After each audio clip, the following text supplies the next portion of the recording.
You really are like a parasite, always holed up in your room playing games. This isn't a game, it's my job. I'm sick of your excuses. Hurry up and prepare dinner. I'm hungry. Unable to endure the daily criticism from my mother-in-law, I'm determined to execute a certain plan soon. My name is Sherry and I'm 27 years old. For some reason, I have been living with my husband's family for the past 6 months. Tom and I have been married for almost 2 years.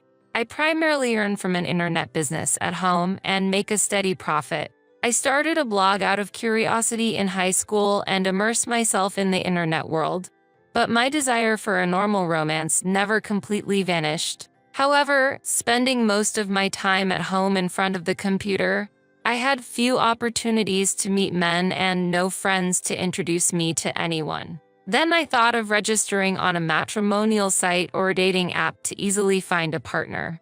I decided to take the plunge and register on a dating app. Registering felt like crossing the Rubicon, hoping to meet someone wonderful. As a result, I coincidentally met Tom on the dating app. Thinking, if he's weird, I'll find a reason to leave quickly.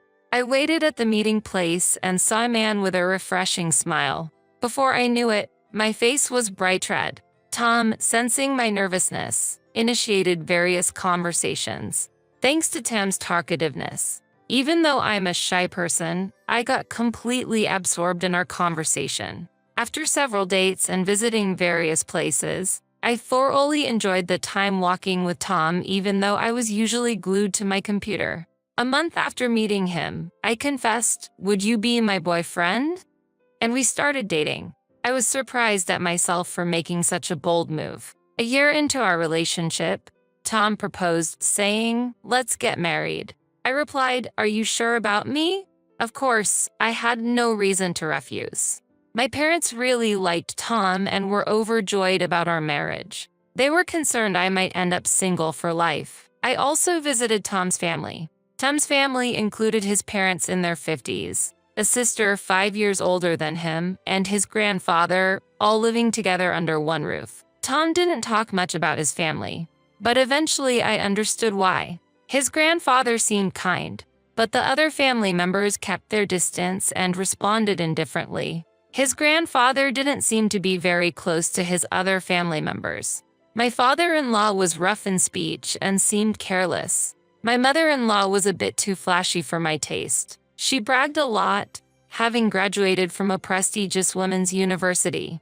Both were not my type. My sister-in-law, a part-timer, also graduated from the same university but seemed dissatisfied with her post-graduation part-time work. Although both of Tam's parents were working, they didn't have a stable income and ended up relying on his sister's part-time earnings and his grandfather's pension. Considering the wedding expenses, we decided against having a ceremony and just registered our marriage instead. It was also because I wasn't comfortable having it publicly. Tam's apartment was too small for two, so we looked for a rental apartment. I needed a workspace, and splitting the rent was manageable for us. A year after marriage, Tom said seriously, "I need to talk. My grandpa at home is ill, and the family isn't helping." Tom wanted to live with them to support his grandfather, as his other family members weren't helping him. Despite my apprehensions about living with his family, I agreed to his decision. So we moved from our apartment to his family home. The move went smoothly, but the house was smaller than expected for 6 people. Excluding his grandfather's and sister's rooms, only his parents' room remained. We had no choice but to share the common spaces with them. While I work from home on my computer, my in-laws seem to view it as mere play, always casting doubtful glances at me. During such times, his grandfather said, "Sherry, having you here is a big help. I'm grateful." He continued, "I'm sorry the house is cramped, so I'm actually considering an extension." I was surprised and stared back at him. "Wouldn't it be easier for you to work if you have your own room?" "I've already got a quote." "Don't worry," he said with his usual smile. Soon, a construction company known to Tam's grandfather started work. The plan was to add 2 new rooms to the family home at the corner next to the garden. Amazingly, his grandfather also paid for our temporary hotel stay during the construction. About a month later, the extension was completed and we returned to the family home. Thanks to the new rooms, each family member now had their own space, and everyone was very happy. Ha! Sometimes, that guy does something good. My usually quiet father-in-law suddenly said that coldly. I couldn't help but feel incredulous, and thought to myself, that guy. How could he refer to his own father like that? After starting life in the renovated family home, I realized several things anew. Just as Tom had said, his parents and sister really didn't help with anything. It was no wonder they couldn't care for his grandfather. Their rooms were always messy, never cleaned, and no one prepared meals. They just ate pre-made meals or boxed lunches in their own rooms. Initially, I thought they were just busy since we had just moved in. But in reality, nobody did anything. I had wondered why there was so much plastic trash, and now I knew why. Grandfather had given up on the situation and bought his own lunches. Concerned about his health, I offered, "If you'd like me to, I can cook meals for you, Grandpa." He was hesitant at first, saying, "I can't ask you to do that," but when I insisted, "I'm not working outside and I'm always home," he agreed. If Sherry is offering, then maybe I'll accept. The next day, I started preparing breakfast and dinner for the whole family, including Tom and myself. As I announced, "Breakfast is ready," the family gathered one by one, quietly starting to eat. I didn't expect to be thanked, but since no one had ever prepared breakfast before, I thought someone might say, "Thank you." However, only Tom and Grandfather did. The other three ate silently, and I felt a bit uncomfortable. But hearing Grandfather saying, "I'm grateful to have a warm meal," really touched me. "Are you okay doing this on top of your own work?" Tom was concerned. Then, my father-in-law complained, "The food is good but bland. Are you adjusting to Dad's taste?" Hearing this, my mother-in-law coldly remarked, "Really? Such poor seasoning. How were you raised? Maybe you should study cooking a bit more." My sister-in-law, who seemingly never cooked, added sarcastically. I felt more sadness than anger and almost cried, but I held back, forcing a smile. "I'm sorry that it's not to your taste. I'll be more careful next time." Since then, my parents-in-law and sister-in-law, seeing I didn't get angry, increasingly pushed household chores onto me. I do work from home, but I'm not playing around. I have a lot to do. However, to my in-laws, it seemed like I was just playing on the computer. "Clean the room after you're done," my mother-in-law demanded, and my sister-in-law chimed in, "Clean mine too." When I refused, saying, "Please clean your own rooms," my father-in-law shouted, "Who do you think owns this house? You can't do anything. Go out and earn some money." I continued to be criticized by my mother-in-law, playing games on the computer all day. "You're really a parasite." "I'm not playing. This is my job," I initially argued. But they never listened, so eventually, I stopped responding. They were probably dissatisfied with me working on the computer at home while they worked outside. The concept of remote work seemed beyond their understanding. Moreover, my sister-in-law insulted me. "You only graduated high school, right? Just playing on the computer? Are you unemployed? Are you dumb?" Frustrated, I consulted Tom. "Did my sister say that?" "Unforgivable," exclaimed Tom as he headed to my sister-in-law's room. My sister-in-law came out lazily and looked down at him. "What? Do you need something? You don't understand anything. Sherry is actually working at home. She's not unemployed." As Tom argued, my sister-in-law sarcastically said, "What can you do on a computer? I get you're defending your wife, but it's laughable." It seemed impossible to get through to her. I seriously began considering whether I should leave the house. But that would mean ignoring Tam's concern for his grandfather. I was deeply troubled. Then, suddenly, his grandfather fell ill. Although he had been stable, it seemed his heart condition had worsened. Tom didn't want to worry me and kept silent, but this was his real concern. Despite life-saving efforts at the hospital, his grandfather passed away soon after. Losing our emotional support in those difficult times, we were at a loss about what to do as a couple. However, we first had to start preparing for the funeral, while holding back our grief. Tom and I transferred his grandfather from the hospital and proceeded with the funeral preparations. My father-in-law, who had always disliked his serious father, seemed inwardly pleased by his death. He pretended to be sad in front of the mourners but quickly became lazy when alone. My mother-in-law did the same, showing tears in front of guests but complaining and showing annoyance privately. My sister-in-law didn't even come out of her room. What was happening with this family? I, grief-stricken by his grandfather's death, felt anger toward them. My father-in-law made a serious face and attended to the mourners during the funeral. My mother-in-law and sister also looked sad, but it seemed like they were mocking us. It seemed so fake to me. Tom, who was dearly loved by his grandfather, proceeded with the funeral while holding back tears. He was commendably different from his other family members. After the funeral, my in-law's attitude changed drastically. My father-in-law coldly said to his father's photo, "Good thing you expanded the house before going to heaven. You were a burden, but you were useful in the end." My mother-in-law added, "Right, having more space is a relief. It feels refreshing. And it would be better if the annoying ones leave." My sister-in-law glanced at me and commented. Approaching them, I said, "I understand that our presence is a bother. If that's what you wish, I'll leave." Now that grandfather was gone, there was no reason for us to stay. Hearing this, my father-in-law shouted, "Finally decided to leave? Get out, parasite." My sister-in-law said, "You're not family or anything. I've always disliked Tom for being too serious. I dislike you even more, so leave quickly."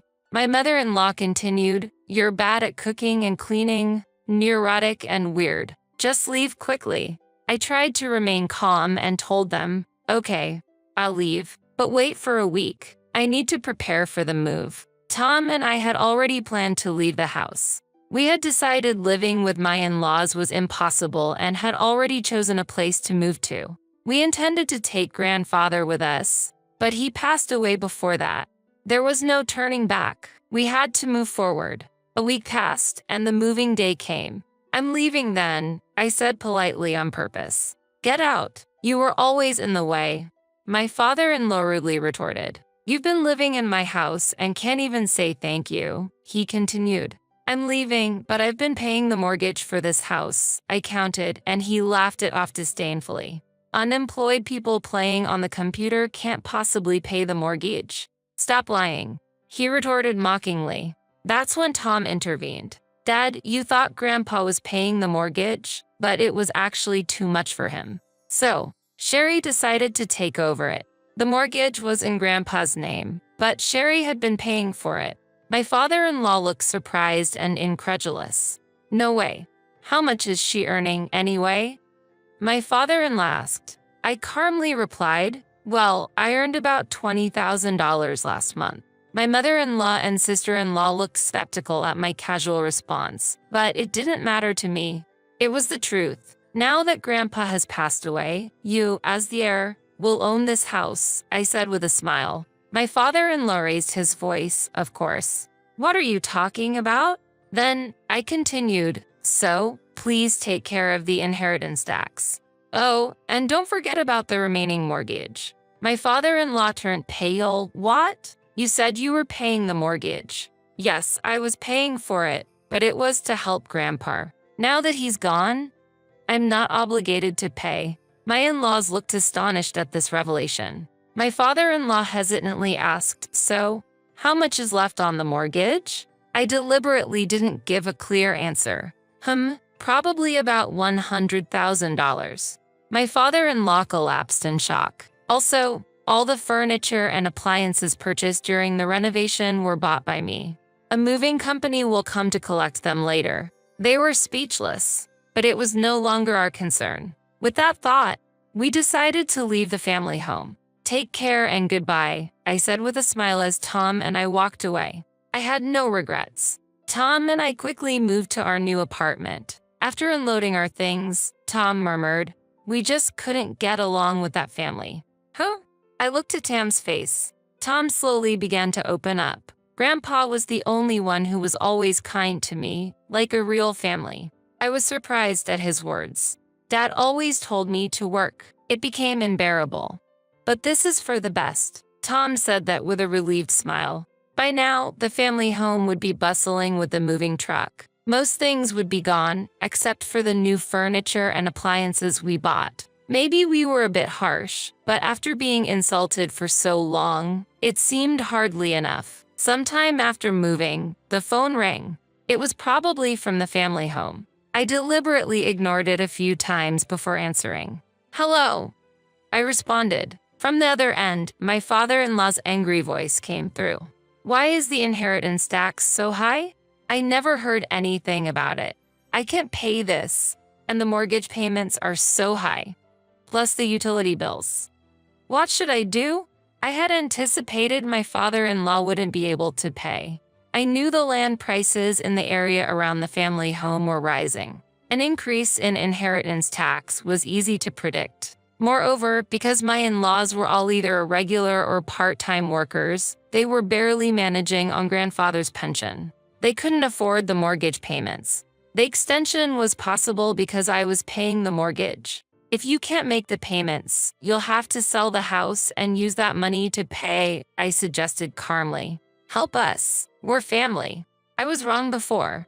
"Please help," my father-in-law pleaded, but I no longer considered them my family. Family, my only family is Tom. I also heard that Tom was adopted. "I've said we're no longer involved with you. Please don't involve yourselves with us either," I stated firmly and hung up the phone. I heard shouting from the other end, but I didn't need to listen anymore. Half a year later, I happened to pass by the family home and saw it in disrepair with a for sale sign and the realtor's contact information. It seemed the family home had to be sold due to financial difficulties. It was truly regrettable that the extension made for us by grandfather was all for naught. I wanted to end any involvement with people who treated their family poorly. With that thought, we left the family home. According to neighbors, my father-in-law, facing financial difficulties, had borrowed heavily from multiple consumer lenders. Since even that was not enough, he even resorted to illegal lenders and was ultimately cornered by debt collectors. To manage that situation, they eventually sold the house to pay off the debts. However, the debts weren't fully settled, and now they live in a small apartment, with my father-in-law and his family having to work multiple jobs and long hours. We've settled into our new home, and I've finished organizing everything. I now have my own workspace and a comfortable environment to work in. My newly started online shop is doing surprisingly well, keeping me busy. Tom's job is going well too, and he seems likely to get a promotion. I sometimes think back on our days at the family home, but I never want to experience anything like that again. Now, Tom and I are living happily together. Oh, right. Actually, our family is going to grow. After moving, I felt unwell and visited the doctor, where I discovered I was pregnant. The baby is growing healthily inside me. Will it be a boy or a girl? I ponder this while choosing baby items. Tom, too, seems excited about our new life. For him, raised as an adopted child, this baby will be his first blood-related family. I'm sure grandfather in heaven is smiling down on us. I'm really looking forward to our future, walking together as three: Tom, myself, and the baby. I'm praying for the baby to be born safely. Lately, I've also been trying knitting. I'm knitting socks for the baby, but I'm not very good at it yet, so I keep knitting and unraveling. I'll be good at this by the time you're born. I tell the baby in my belly.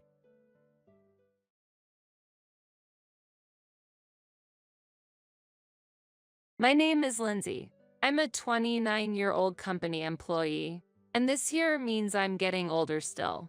I met Jake, a year older than me, through friends, and we decided to marry 6 months after we started dating. Jake, who made a name for himself in tennis during his student days, is an active person who continues to play tennis even now. As I was in the tennis club during my student days, we immediately found common ground together. Once we started dating, we would often play tennis together on the weekends. One day, after our date, Jake proposed to me, and we decided to get married. It's been almost 3 years since we got married. We don't have children, but we bought an apartment after getting married and have been living together ever since. Both of us work, and while we aren't struggling financially, we can't say that we're wealthy either. We're living a happy life. However, something happened between us that shattered my peaceful days. One day, Jake suddenly asked me to come to his parents' house. Surprised, I hurried there to find Jake, his parents, and an unknown woman waiting for me. As I struggled to understand the situation, Jake suddenly knelt down and said, "Lindsay, I'm truly sorry. The truth is, I've been involved with this woman here, Olivia. Last week, we found out that Olivia is pregnant. I feel responsible for her and the baby. So I think it's better that we separate. I'm sorry, but I want a divorce." Jake shocked me with this revelation. Exposed to his infidelity, the pregnancy, and faced with his demands for divorce, I was stunned. That was when my mother-in-law spoke to me. "Lindsay, please forgive Jake. Yes, he cheated, but the problem lies with you too. You and Jake weren't really a good match from the beginning. So, I'm sorry, but please forget about him." And my father-in-law added, "Olivia's father is an executive at a major company. A man in a totally different position from someone like your poor father. I think you know who's more suitable for our son." I couldn't believe it. Jake's father belittled not only me, but also my father too. Normally, parents would put the blame on their son for cheating, but Jake's parents didn't seem to think that way. Instead, they seemed to think it was natural for us to divorce, and that their son had done nothing wrong. I took the divorce papers and said, "I understand what you all want to say. Being with people who have such warped thoughts might affect me too. I'm shocked at how you make it seem like I'm the villain despite Jake's infidelity. Don't worry, I'll file these divorce papers myself. I'll leave the rest to a lawyer." And with that, I quickly left the scene. As I left, my father-in-law mockingly said, "A poor person hiring a lawyer? What a waste of time and money, when she doesn't even have any. She shouldn't bite off more than she can chew." Ha ha ha. Ignoring him, I left his parents' house and immediately went to City Hall to file the divorce papers. At least I was able to end my marriage with Jake. The next day, surprisingly, Jake and Olivia came to my apartment. Seeing me, Jake said, "Oh, you're still here? You haven't even packed your things. You're taking your time, aren't you?" Hearing this, Olivia also looked at me curiously. I was furious at Jake's words. "What are you talking about? You're the one who should be taking it slow. This is my house, so you should be the one to leave. The movers are coming soon to take all your belongings to your parents' house. If there's anything you don't want them to touch, you should take it now," I retorted. Hearing this, Jake suddenly panicked. "What? This is my house. The ownership should be in my name," he exclaimed. I was dumbfounded. After all, this apartment was bought in my name.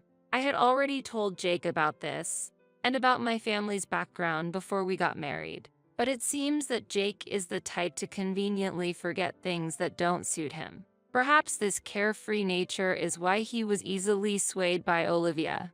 I showed the deed to the apartment and my name was clearly written on it. Jake's face quickly changed upon seeing it.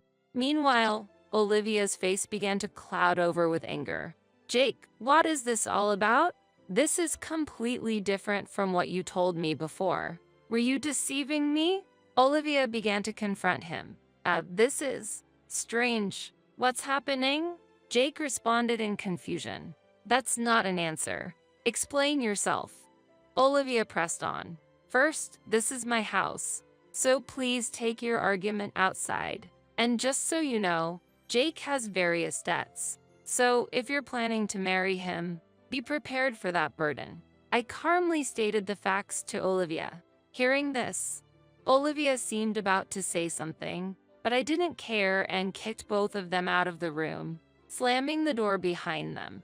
After a while, I could hear them arguing outside the door, but it eventually quieted down. About an hour later, the movers finally arrived and took all of Jake's belongings to his parents' house. The room was now clean, and I was relaxing in the newly organized space. But it was short-lived. Suddenly, the intercom rang repeatedly. I cautiously opened the door with the chain lock still on, and my mother-in-law was standing there. Hello, is there something you need? Lindsay, why did you keep such an important thing a secret? What are you talking about? I can't believe it, but Jake just told me that this apartment is in your name and that your parents are the owners of that famous restaurant chain. It seemed Jake finally remembered my family's circumstances. What about it? If I had known, I would never have let this divorce happen. A daughter from such a wealthy family. We would love to have you back in our family. Lindsay, please, reconsider and start over with Jake. I was shocked and at a loss for words at her outrageous request. I couldn't possibly agree to what she was asking. You really have a terrible way of thinking about things. Am I not a human being? Are you only interested in money? I'm sorry, but I don't want anything more to do with you. There's nothing more to talk about, so please leave, I said and attempted to close the door. But my mother-in-law, infuriated by my attitude, raised her voice in anger. Don't be so arrogant. I'm giving you my permission to reconcile your differences. Fix things with him right now. I won't leave this spot until you agree to get back together. Open this door immediately. She said this, pounding on the door repeatedly. I decided that I couldn't handle this alone and called the police. They came and took my mother-in-law away. Even as the officers were taking her, she was shouting something loudly, but I no longer cared to listen to her words. There was a reason why my in-laws were unaware of my family's business background. My father, coming from a poor background since childhood, continued to live modestly, even after becoming a company president. He never considered buying branded clothes. He always took great care of his belongings and used them for a long time. Hence, at our wedding, he wore a suit he had bought decades ago. Seeing this, my in-laws assumed that my father was not financially well off and misunderstood his restaurant chain as a small, privately owned business. As a result, they never delved deeper into my father's business. Time went by without them understanding the true circumstances of my family. Days after managing to send my mother-in-law home, Jake tried to persuade me to reconcile our differences. His persistence was incredibly exhausting. It was surprising how insistent he was, despite the fact that he was the one who proposed the divorce. He seems to have a talent for quickly forgetting inconvenient truths. I opened the door, keeping the chain lock on, and Jake, upon seeing me, began to speak with teary eyes. Lindsay, please, let's give it another try. Everything is my fault. I'm truly sorry. I still love you. Let's be together again. He then explained a sudden turn of events. Olivia had apparently approached Jake aiming to get his house, pretending to be pregnant to sway him. However, once she learned about Jake's considerable debts, she gave up and fled, and now Jake was coming to me to seek reconciliation. Huh? What are you saying? I don't know anything about that. How can you say that? After you cheated and brought up divorce, now that she's left you, you want to get back together? There's no limit to your audacity. I have no intention of getting back together with you. Don't ever come here again. I refused Jake right there and then. Surprisingly, he quietly left. However, this was not to be their last attempt. Days later, Jake's entire family unexpectedly showed up at my workplace.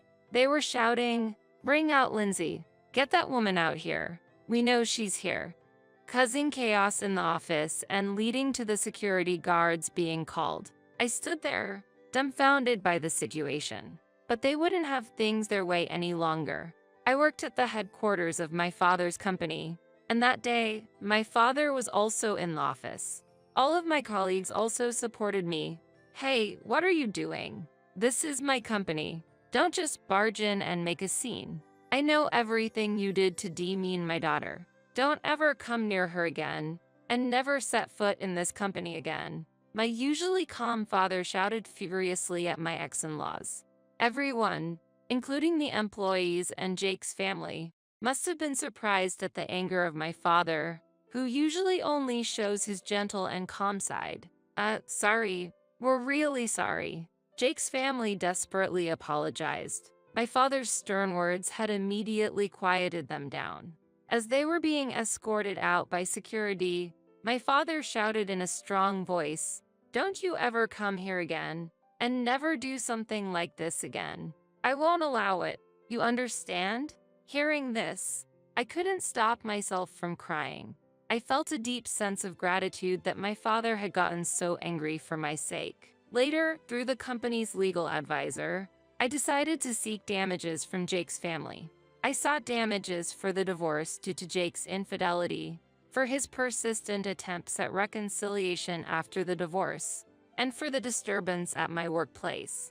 The total amount was substantial, and I eventually received payment from them. I also made them sign a written agreement promising never to come before me again. Jake's family's state of affairs rapidly declined thereafter. Chased by the money owed to me and Jake's existing debts, they ended up selling their home and moving far away.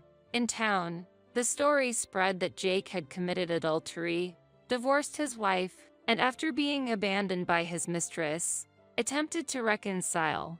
Facing such embarrassment, they could no longer stay in this town. While I felt a bit of sympathy for them, I also knew that everything was a consequence of their actions, so it was clearly deserved. Jake's family never appeared before me again. Finally, I was able to resume my peaceful days.